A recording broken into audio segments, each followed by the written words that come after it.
KC Laboratory. Sponsored by Emprise Bank. It's the KC Laboratory presented by Emprise Bank. Emprise debit cards are contactless, secure, and faster than ever. So fast, they're giving the cheetah a run for his money. Emprise Bank, member FDIC, big supporters here of KC Sports Network.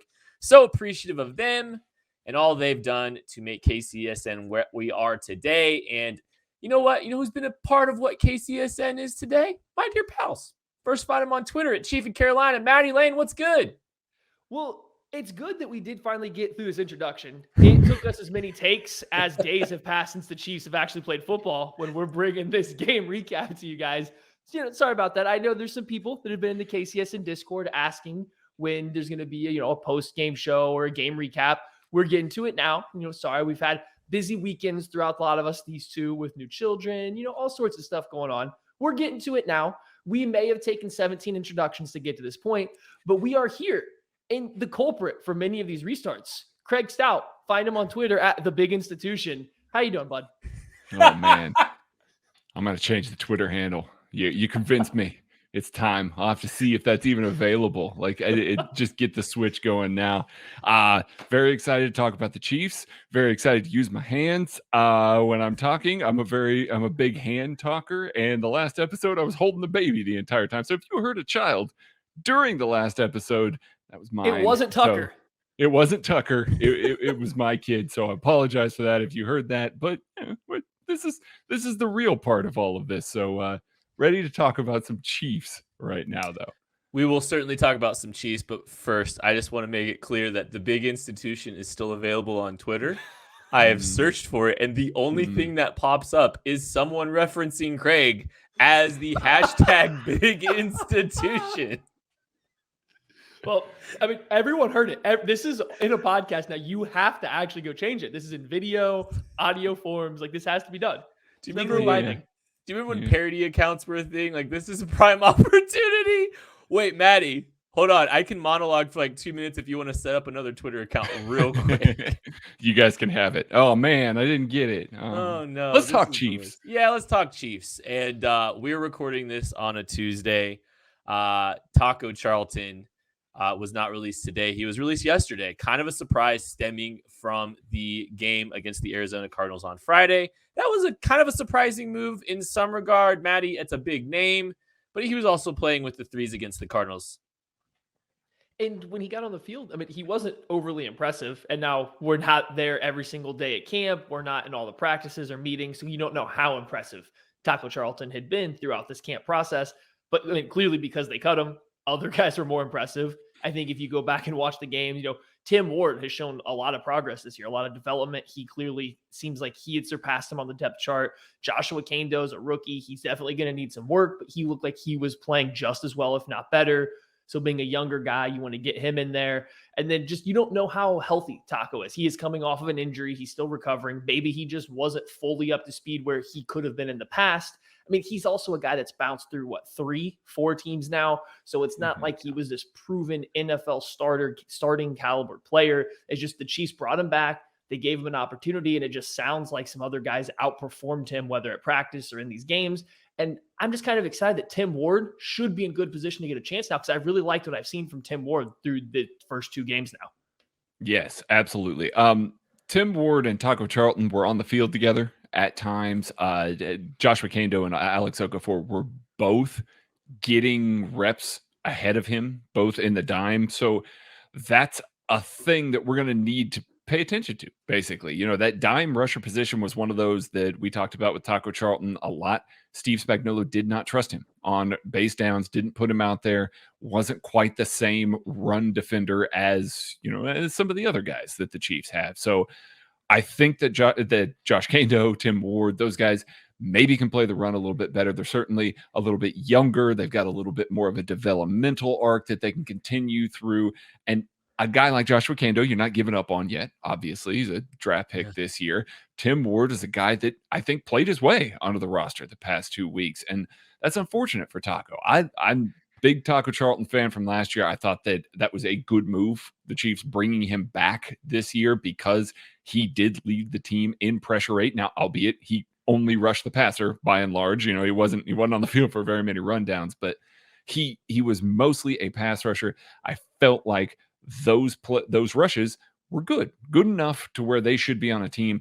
I think that this might be a situation where maybe he's still recovering from the injury. Maybe he's got a little bit of ways to go there. And the Chiefs just see an opportunity in Tim Ward, a guy that's really shown out this preseason, and saying, we're going to go a little bit younger and we're going to release Taco Charlton now. So hopefully he can latch on with another team. Well, I mean, look, it's kind of been an up, like Matty kind of said, it's been an up and down year, our career for Taco Charlton. So this is not a guy that, has a big track record of a lot of success. He's coming off an injury, and that plays a big factor. I think it's, this was a guy that kind of seemed like he was on his way to a little bit of a reclamation here with the Chiefs. He was having a pretty quality year, as Craig said, leading the Chiefs in pressure rate, really solid, had some value. He had some value in a rotation. Gets hurt. If he's not the same guy and there's not really that big track record or an expectation that he's going to be, a rotational piece for this team, it makes sense that he's not a part of the mix anymore. And, I've kind of tended to side on the side of, some of these guys like Taco Charlton, Alex Okafor. I'm giving them the benefit of the doubt because they're known commodities and I'm expecting them to make this football team. So that's kind of been my MO with some of these guys. And, very obviously Taco Charlton, we kind of all expected him to be back. He was back relatively quick this offseason. It wasn't like he was a June acquisition. Right. He was on. He wasn't Okafor. Yeah, he wasn't Okafor, who got added late into this team. So yeah, right. So it's just, it was a little bit surprising. I didn't think there was anything to write home about this offseason at all, or this preseason at all, if I'm being candid. But at the same time, he's working back. Do they have enough trust in him that, he's a guy that, is going to, get back on track? And very clearly the Chiefs feel more comfortable with a guy like Tim Ward right now, I think, who has definitely positioned himself. And Matty, he's had a decent, he's kind of had a decent training, a decent preseason here for Timmy Ward, these two games. Yeah, and that's where I think he caught everyone's eye, I think, in the first game. And then he still wasn't as flashy against the Cardinals, but I think he still came out and played pretty well. I think I actually saw him pull off a nice little hump move at one point in time later down the stretch. He's built out his pass rush arsenal. He's got a build that should translate to some level of success in Steve Spagnuolo's system, especially as he keeps adding weight, can play the run a little bit better. But I think one of the big things you want to look at here too is Taco Charlton, even last year during, his good run with the Chiefs where he was being an efficient pass rusher, he was essentially just rushing the passer for a defensive end group that really became one of the Chiefs' bigger weaknesses down the stretch. By and large, that group should be better this year. That group should be improved. So if you're going to take away somebody, taking away a guy that played one of the least amount of snaps, even on a per game basis, does kind of make sense. Like I said, I never thought that he was a lock to make this roster. I feel like he got a lot of hype kind of for Chiefs fans because of the efficiency that he rushed the passer with last year, but he's not some kind of just great guaranteed player. I'll be interested to see if he even gets picked up by another team or is just going to a practice squad, because I just think that's where he's at in his career right now, especially while he's recovering. Did anybody else, especially down the stretch, in the latter half of the game, catch your eye on defense, Craig? Definitely Josh Kando. We spoke about him a little bit. I felt like Josh Kando had himself a really good game in preseason week 2. Week 1, you could tell that he was, shaking the rust off a little bit. This is the first time that he was, had bullets flying at him at an NFL level. I felt like he processed the game pretty quickly on some run concepts. And it could be that, Steve Spagnuolo and company are telling him, you shoot this, you see this, you're unblocked here. You just immediately shoot that, not having him quite, having to go through a whole bunch of reads, but it happens fast. And that's what you want out of that guy, because he is an athletic guy, and you're going to have situations where you can have the coaching staff tell him, listen, it's okay if you fail at this, just fail fast. Make yourself in the backfield, make yourself be impactful one way or another. Had a great job stopping a read option play off of a quarterback near the goal line, had a couple of pretty good rushes, actually dropped into coverage a little bit and got himself in a throwing lane, almost got his paw on a ball. So a couple of positive indicators there could have led towards Taco Charlton being released. They may see the growth happening a little bit quicker with Joshua Kando than they thought, but I thought he actually performed pretty well. And I think he's going to get a lot of reps this weekend or on Friday when they play again. So I'm really anxious to see, Are we going to continue to see that growth? Are we going to see him get better as the preseason goes along? Yeah, it's fascinating. It's got even a little bit more interesting now, obviously. So let's talk a little bit about this preseason game against the Cardinals. We got a little bit bigger sample size of the first team, both sides of the football. That was nice to see. We'll start with you, Maddie. What's a high level takeaway that you had from this Cardinals game? I think Byron Pringle. I think Byron Pringle's put together a couple back-to-back good games here. When the ball goes near him, he is catching it, which is something that can't be said for, a lot of receivers, not just Chiefs receivers, but a lot of receivers so far in the preseason. He's producing well in the role that the Chiefs have been missing without Sammy Watkins, that X receiver role. So he ran a nice slant route. You saw him catch that ball on the skinny post from Chad Henne, in the second quarter that was leading into the touchdown. That first week, he got the touchdown on the rub route. Like, he's had a pretty solid preseason, I think, so far. So I think Byron Pringle's doing the best job he can to build up his case to start getting some more of those wide receiver reps when there's only 2 wide receivers on the field. He's a bigger physical wide receiver compared to some of the other guys. If he can block as well during that as he can that he's shown in the past, and I think he's getting a fast track to split at least time with McCole Hardman and Demarcus Robinson or whoever else may be one of those top tier wide receivers. I think it's very interesting to watch what the run concepts that this offensive line is calling. I kind of put this in our group chat last night. They kind of led off the game with a couple split zones, and then they started mixing it up. They ran a little GT counter. They ran some power. They ran some duo. They ran a little bit of GH counter, including one with Jody too. and under center. Yes, it was a very mixed bag. And I mean that in a positive way, not in like, it didn't look great on these and it didn't. No, it was a very mixed bag in that you couldn't pin down what the Chiefs were going to call with their run concepts. And we've been preaching about that all season long all off season long about how the Chiefs are going to be better because of the diversity that they can offer in the run game. That sets up, a defense is guessing a little more what the concepts are going to be. It's not as traditional in certain down and distances. They can call a little bit more varied stuff in the run game there. And it also sets up the RPOs that come off of that. So we know Andy Reid and Patrick Mahomes are going to lean on those for a lot of concepts. If you have a varied run game and you're adding the RPOs on top of it, it makes it ridiculously difficult to pin this offense down or put them in a box, basically. You can play a variety of ways depending on how the defense is guarding you, and you can rely on that variety of ways. You're not going to be in a situation where it's like, well, crap, this defense figured out our inside zone and RPOs that we're running off of it. You can be a little more broad with your play calls, and that's going to be just absolutely fantastic from Andy Reid. Well, yeah, I mean, that's part of the reason I kind of wrote about this week is like there's, I wanted to remind people, just kind of give a high level, conversation about run pass options, what they are, kind of give a little example, because we're going to be spending a lot of time talking about them, I believe, this season. I think there's going to be a lot of reason to be talking about them. And so I kind of want to give a high level conversation, but Craig nailed it. You look at the diversity of the run game, and there's always going to be pass concepts tied to this diverse run game. So there's going to be a lot of players in conflict, a lot of different times. So like the run fits are going to have to be sound. They're going to have to be accounting for a variety of blocking schemes, and they're going to have to kind of take into consideration, how the run fits look, with pass coverage too behind it. Because I mean, you saw it this week, McCole Hardman's best play, other than the touchdown, but his best play early was that great catch, by the way.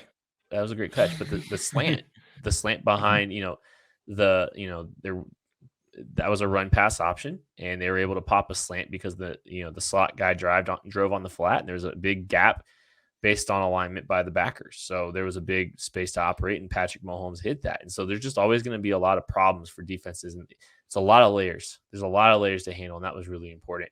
The defense. I do want to say one thing before we move off of this run game. I am tired of watching Travis Kelce run split zone in the preseason. Let's not put any more wear on that man's body. Like, I get that blocking is part of his game plan, but having him crash backside on a defensive end 2 or 3 times in a game, I'm done with that. Thank you.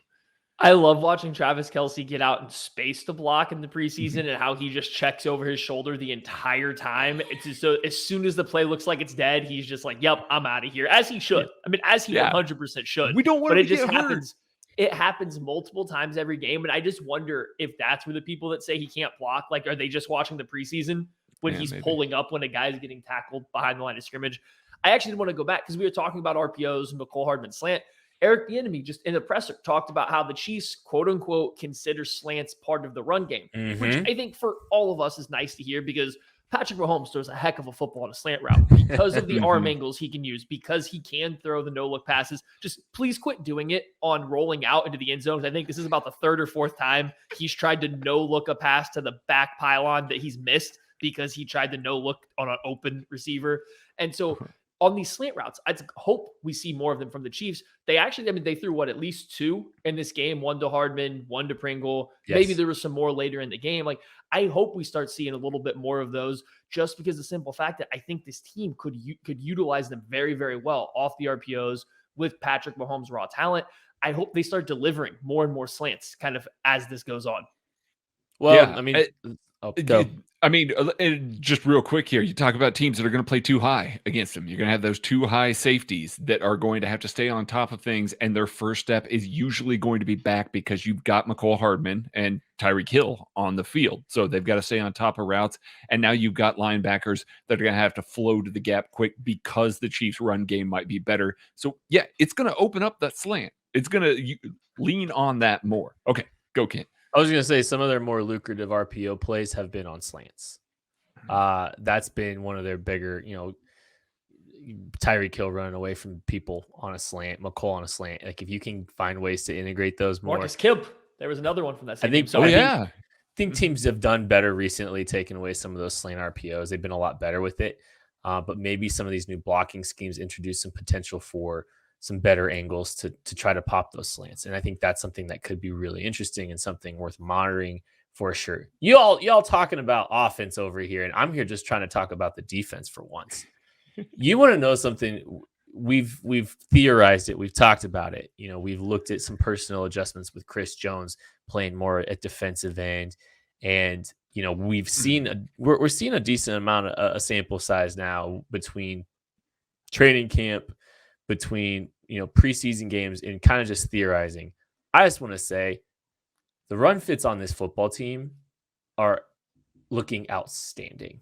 And it's been a joy to watch this team defend the run the first couple of weeks. Look, we talk, the Chiefs fence didn't give up a yard for the first 12 minutes of this game or something crazy like that. And you want to know why? Because the run defense was outstanding. The cornerbacks in the run fit. L'Jarius Sneed playing out of his mind against the run.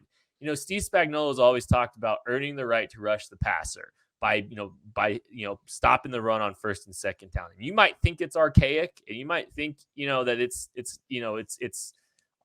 not really valuable to defend the run. It's so funny that you're saying this, by the way. I know, right? Clip it. Yeah, I'm gonna get. This is gonna turn into like a slander ad on television if I ever try to run for Congress or whatever. For analytics secretary. Oh, secretary. The analytics. But anyways, look, I think you kind of saw the value of good run defense. This last game, because it took them a while to get a first down. It's because they're really good in early downs. And I think there was like a 2nd and 3 that turned into a 3rd and 3 because they, I think it might have been, that might have been the Charvarius Ward run. The fits are great. The personnel is in the best position it's ever been in the Steve Spagnuolo era to stop the run. And they've invested a lot at the linebacker position to kind of clean up behind a now very dense defensive line. It's been really fun to watch. And it's not that they don't have some ability to rush the passer or really defend, the pass. This defense is kind of shaping up pretty nicely here. I mean, they've looked really good through 2 preseason games now, and I think you can see the direction that they're going on why that they might be better. I think you do have to kind of start with Chris Jones playing defensive end. I think I saw a stat that he's only lined up as a defensive tackle like 3-ish snaps so far in the preseason. It was something I think from a PFF account, but it just hasn't been very often. He's essentially lining up defensive end almost full time right now. And part of that's probably due to Frank Clark being injured and the depth that they have right now, but he's playing defensive end. And when he's doing so, he's looking pretty good. I still don't know if he's shown you much speed up the arc, but when you combine just his power, his length, and then a little bit more ankle flexion that he looks to have right now, he's doing enough that he can threaten the corner with that length, with that power, and getting just low enough with his pads. And as soon as you start dealing with that, I mean, ask DJ Humphries how that inside two-hand swipe went. And DJ Humphries had a really good year last year. He's a high-quality offensive tackle right now. Chris Jones beat him about as flawless as you can with a pass rush move that not very many defensive ends use just because they don't have the body frame and the skill set to do it. And he made him look really bad in the run game. This might be the best I've seen Chris Jones play the run. Yes, if you isolate him in space, it still looks questionable, but he's not dealing with bullies that are low to the ground at offensive guard that can drive him, off line of scrimmage. He's not just crashing hard one way or the other where he's getting washed out down the line of scrimmage. He's doing a really good job kind of holding contain. And God forbid, quit putting tight ends trying to block Chris Jones. He's going through them. He's going around them. Like, if you want to handle Chris Jones, just leave him unblocked and threaten him in space. Threaten him with a two-way go. Don't use your tight end on it. You're just wasting a player to get embarrassed.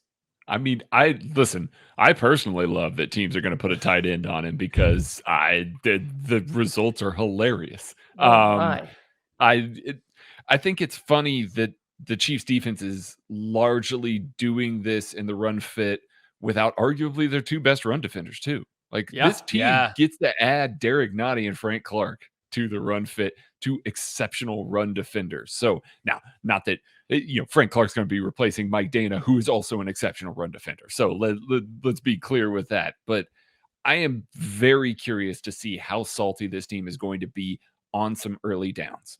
Can they get themselves into those second and long situations, into those third and long situations that Steve Spagnuolo has thrived in for the past 2 years? He really has been excellent in those situations. It allows him to dial up the blitz. It allows those guys to be able to pin their ears back because they don't have to worry about a run on 3rd and 11 because they played so well on the first 2 downs. It just opens everything up by being able to play a little bit better, a little bit stouter along the line of scrimmage there. And one of the guys that's really improved that, we talked about Anthony Hitchens last week. I'm talking about Willie Gay this week. Willie Gay did not get much go his way. The offense largely went away from him, didn't really target him, didn't really focus on him.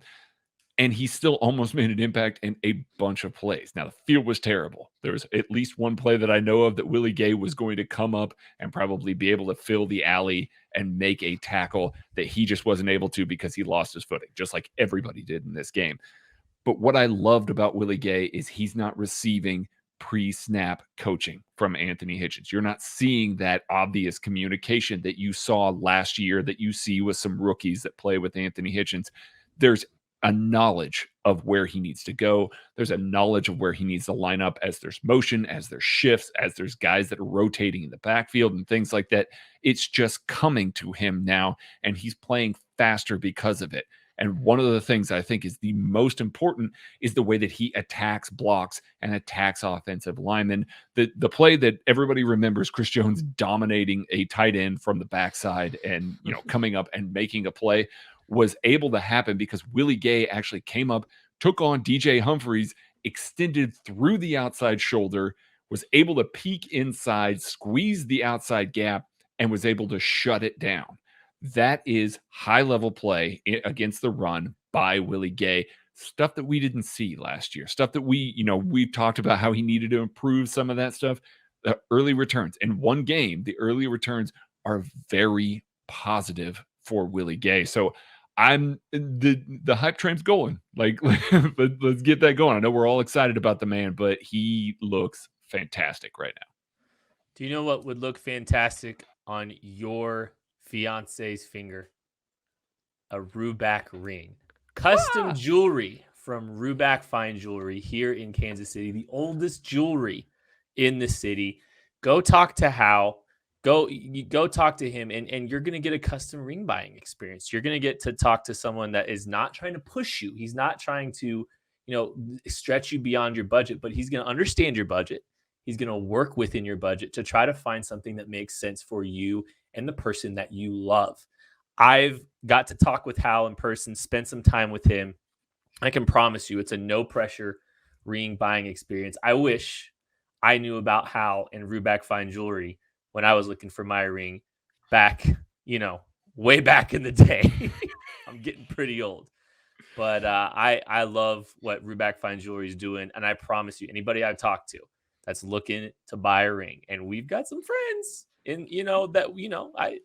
I'm not calling Jake out, but I've been telling him anytime. The next time that when it's time, Ruback Fine Jewelry is where you need to go. Ruback.co. There is no M, but Ruback.co. Set your appointment up with Hal for a custom ring buying experience. No hassle. It's I promise you. I'm not just saying it. I love what they do. I really believe in them. Let's talk about some players on both sides of the football that got us excited for the Cardinals. Maddie, we're going to start on offense. Give me somebody that got you excited. Well, excited might be a strong word, but I am starting to turn the corner on one, Jody Fortson, tight end, because he tries as a blocker. And when I say tries, he's effective. He knows what he's supposed to do in his blocks. He knows the angles he needs to take for his blocks. He's learning how to play the position. Like, his actual approach to make contact with the player, not always great. He's a little all over the place, but that's to be expected. But he's doing a good job getting into the right position to make these blocks. He had a really nice job pulling around, leading up through the hole, actually picking up a linebacker right kind of at the line of scrimmage on a power run where he was coming across behind the guard. I think he's progressing well as a blocker. Then you add on the fact that I do think that his size presents a good receiving threat. I'm actually, at this point in time, I almost feel like he's more ready to make an impact today than Noah Gray is. I still like Noah Gray more. I do think Noah Gray's got a higher ceiling than Jody Fortson. Actually, push comes to shove. I know everyone talks about Jody Fortson's athleticism. I just have to go off on this now. Watch Noah Gray run and move around a football field and watch Jody Fortson and try to tell me that Jody Fortson's a better athlete. I don't know how you can. Noah Gray clearly changes directions better. He looks quicker. He's actually built thicker. Like, maybe Fortson has a little bit of a top end speed on him, but Noah Gray looks to be the more athletic player. Jody Fortson looks more physical, looks like he understands the position of tight end better. I think he's just more ready to make a play right now. So if the Chiefs can find a way to keep him on the roster, if you are looking for a backup, move tight end, a guy to put out there with Travis Kelce occasionally, or in 3 tight end sets, and you have Blake Bell, Travis Kelce, then Jody Fortson, I could actually buy where he's the next best guy right now at this moment in time, because I do think he's shown a lot of development from last year to this year. If the Chiefs hadn't traded up for Noah Gray, Jody Fortson would be a lock for this roster. Agreed. I'll say it. Yeah. Oh, I think I'll so. say it. He looks good. He does. He looks good. And this is coming from a guy I've talked about how there are contested catch guys in camp that show out and people really, they bang the drum for him and everything like that. He's still a contested catch guy. Don't get me wrong.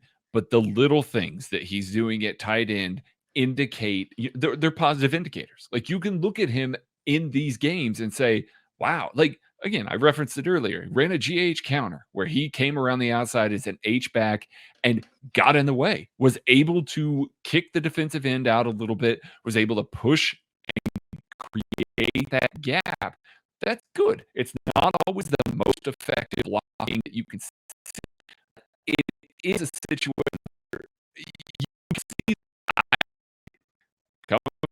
the guy wasn't a big Fortson guy before all of this.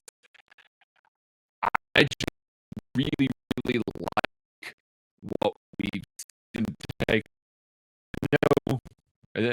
He's a hot topic right now, but I want to hear yours as well. He's gotten better. I mean, I kind of agree to that sentiment. And there's some, Dave Tobe just got done talking about how he's made some big strides on special teams. Like, there is a lot trending in the direction of Jody Fortson seeing, the 53-man roster. And good for him, because this is a guy that started as a receiver. He looked like an unathletic receiver. I mean, the struggles I had with him was his inability to separate. He's probably a little bit more better positioned with his athletic profile to play tight end than he is receiver. That's very obvious. But he's done a lot of little things to improve, and that's a big credit to him. They asked him to, change positions. They asked him, if he wanted a shot to make this football team, they asked him to change positions.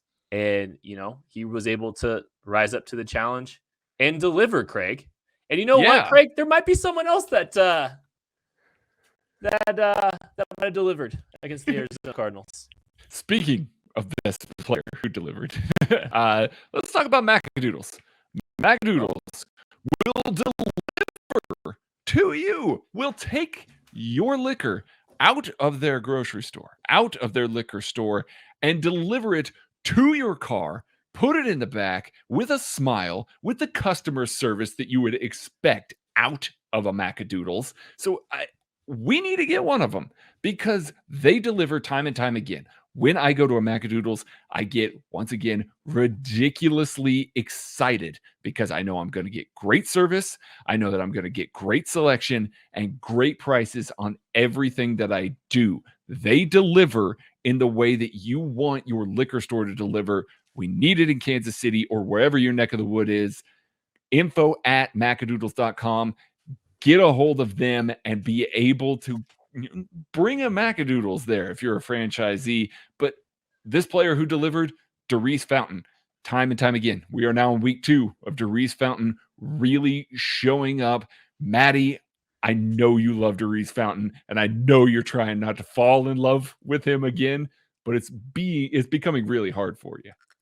This is such a hard spot because I like Darius Fountain coming out of college. Like I saw him play. I don't remember which one of the kind of bowl games that he was, not bowl games, but the All-Star games he was playing in, but I saw him there. So I went back and watched the film. So I liked him. I thought he was a really good contested catch player. And I questioned, how would the athleticism translate to the NFL? And he played for the Colts for a while. And I think a lot of people there liked him, but he never really got a chance to get on the field and show. He's now with the Chiefs. As these guys have said, contested catch guys show up in training camp consistently. Every year, there's a contested catch guy for every single team that kind of shows. And I do think Fountain's been that guy at wide receiver. I mean, you've seen him make some really difficult catches. I don't think he showcased his full bag in contested catch situations either. Like, you go back and watch his highlights from college. Like, he's got some crazy body control. He can really elevate and attack the ball. But I think you saw the tracking on the vertical 9 route down the sideline. You saw him take that big hit on that shallow dig or slant across the middle of the field and hold onto the ball. And there was no question that he was about to drop it. Like, Darius Fountain has played like the best wide receiver on this team through the preseason, just 2 preseason games, but he's been out there. He's been doing it. It's just, how do you believe that a guy that's had multiple years now to make a different roster, but make a roster and hasn't been able to stick, like, how much of my heart do I give out to Darius Fountain before he potentially gets cut again and we're dealing with another Fred Williams situation circa like 2016 or whatever year that was, where this man was let go to keep Junior Hemingway, who did a whole lot of not a lot for the Chiefs when they clearly had a better receiver in camp. Is Darius Fountain Fred Williams? Or is Darius Fountain about to be the next Marcus Kemp or Byron Pringle that sticks around for a little bit and builds into, a useful guy to keep on the roster year after year? I think the problem... Maddie, give your whole heart, buddy. Just dive all the way in. Get your heart broken again, buddy. It's better to love than lost. Look, with Darius Fountain, you just talked about Byron Pringle. You talked about Marcus Kemp. Those guys didn't make this football team because they could catch a football. And that's the thing that it depends, with special teams. It's such an important piece of this thing for a Darius Fountain. So if he's not standing out on special teams, it doesn't really matter what he's doing as a receiver. You can only take so many receiver-only type players. Darius Fountain, I don't know if he's really taken a ton of steps, made a ton of impact on the special teams side of it. And I think that's really where it's going to be tricky for him to make this football team, and it will ultimately decide his fate. All right, so let's talk about the defensive side of the football here a little bit. Let's talk about some guys that might have stood out to you on defense. We'll start with you, Craig. Let's talk a little bit about Mike Dana, because I don't think we're talking enough about Mike Dana here. Mike Dana is the player that we expect him to be. He's an exceptional run defender. He's ridiculously smart and processes things faster than almost anybody on this team, especially on this defensive line. He's He's next level with how quickly he processes things, which is why he's able to use himself in the ways that he is. And that's why this coaching staff loves him as much as they do. I've really liked what Mike Dana has brought to the table. And I feel like he's another one of those guys that was hurt by the field this past weekend, had a couple of rushes that I thought he was winning and lost his footing because the field was just terrible. So I would like to see a little bit more. I think we might see some Mike Dana just because the numbers game on Friday, we'll have to see here, especially with Frank Clark definitely out. Don't play him on Friday. So I would like to see a little bit more of Mike Dana rushing the passer. I think the early returns are more positive than last year, and certainly the early returns in the run game are phenomenal right now. I think he's going to be a very, very valuable piece to this rotation, and is going to line up a little bit all over the place. Going to kick in a little bit to 3-tech as well, but what he's done at defensive end, filling in from Frank Clark, has been really, really good so far this preseason.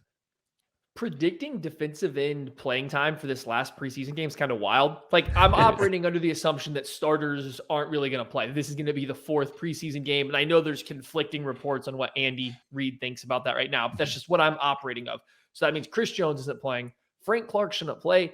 Are you really going to be able to sit Mike Dana, who should get sat before somebody else? Or are you going to give Alex Okafor, who has a long history, 1 in the NFL, and 2 of injuries? Like, if you have to pick one to sit, is it the second-year guy who's clearly the better player, who's clearly higher up on the depth chart, but he's not the veteran? He's the second-year guy. So, like, which one do you choose to sit? So I think it just gets hard. I like Mike Dana. I think he's playing really well versus the run. He might be the smartest player on this entire team besides Patrick Mahomes, just in terms of understanding things. I still am waiting to see something as a pass rusher. I know there was a lot of talk about how he was better in camp this year, and in some clips I see it, but for the most part, I still see a slow burn pass rusher. I still see a guy that has to win with his hands and then slowly work his way around the corner, using his power, using his strength, his technique to finish winning. And just none of that happens quickly. I'm just waiting to see that before I can dive full all in like Craig has. But there's a ton of value to what Mike Dana presents beyond just all that. Absolutely. They're just, it's again, like, I think, we have this conversation. It's just important to calibrate. There is not 53 all-pro players on this roster. There are a bunch of players, and some of them make sense in their roles. There's a lot of great fits, and Mike Dana is a perfect fit for what he is. It's just a matter of if he's going to be able to elevate beyond what he is and kind of his defined role, if he can be more of a pass rusher. But there's still a ton of value to what he presents. All right, Maddie, give me someone on defense. First, I got to defend my guy, Devin Key, because I know a lot of people have been unimpressed with him. Like, this game, I think the first game he was better in. There was one bad play and a lot of good plays. This game, there wasn't as many good plays, but the bad play that happened, like, all right, he was in good position here. It wasn't the best transition out versus slot fade, but he was perfectly in phase. He was right where a defensive back can be. He just has to know that he's out leveraged on a fade route and he can't turn to play the ball. He has to play the wide receiver. It's a learning moment. I'm not saying he didn't get beat, but he wasn't smoked. He wasn't blown out of the water or anything. He was right where he needed to be. He just needed to play the hands of Ross Travis. Revenge game, called that one, rather than trying to look over his head to play the football. So I don't think Devin Key's been bad. I know a lot of people, I think we as a group got their hopes up because he has been kind of impressive through camp. There are some things to like, and I think giving up 2 touchdowns in the preseason's kind of made people cool off. But one bad play in a preseason game when he's playing like 50 snaps or whatever he's played over time, not that bad. But the guy that I was impressed by, Tershawn Wharton, back-to-back weeks now, Tershawn Wharton's looked a lot better than he did last year. He looks stronger. He looks more physical. He threw in a spin move this week. He had a nice little forklift or Hamilton technique to get another pass rush, whatever you want to call it. And then the patent and Euro step, like, he's getting a much deeper pass rush arsenal, and he's not a liability in the run game. I don't think he's strong in the run game, but I do think he can penetrate a gap. He can cause enough disruption that if you put him in there on 2nd and 7, it's not a free 3-4 yards to run directly at him anymore, especially if he gets a good jump. So I do think Wharton's going to kind of play a big role for this team, even with the bringing in of Jaron Reed. Yeah. And we talked a lot about how that dime rotation with Chris Jones on the inside next to Jaron Reed, Frank Clark, and, somebody else, whoever that might be, Alex Okafor, Josh Kando, whoever that is at that other defensive end rotation spot there. Turk Wharton doesn't want to give up that spot. He doesn't. And he's playing like a man that's not going to give up that spot. He looks fantastic, especially rushing the passer. He's winning in close quarters. He's able to beat some pretty decent interior offensive linemen here. Like he's not just playing against scrubs. He's beating some folks. So I think that we are about to see a little bit of a breakout year for Turk Wharton, as much of a breakout year as you can compare it to last year, being a UDFA that made the team and contributed. We may see a more significant contribution from him. We might get to a situation where Turk Wharton, Jaron Reed, Chris Jones, Frank Clark is your 4-man rotation in the dime. And you know what? You can do some. It should be. You can do some fun stuff with that. You really can do some fun stuff with that. So I think that I would like to see a little bit more of that. I'd like to see that. I just am really impressed by what Turk Wharton has done, putting on the weight, being better against the run, and improving the pass rush arsenal. Chris Jones rushing better from the outside and not necessitating that he kicks inside to rush really opens a lot up. I mean, and Turk Wharton has got to be happy about that. And like we just got done talking about defined roles with Mike Dana. I think Turk Wharton's still got a pretty defined role, but I think it's expanding. I think it's getting a little bit better because he has, to these guys' points, he's shown a little bit better against the run. But he's also got, that really the well-developed pass rush plan, or getting to a well-developed pass rush plan. And on top of all that, elite effort, elite athleticism for the interior, because he's an undersized guy. Those things are really valuable. And he's kind of nudging his way into different opportunities in different roles for this team. Tershawn Wharton was going to be the guy that caught my eye on the defensive side of the football. And we're at 40 minutes. So I think it's about time to go.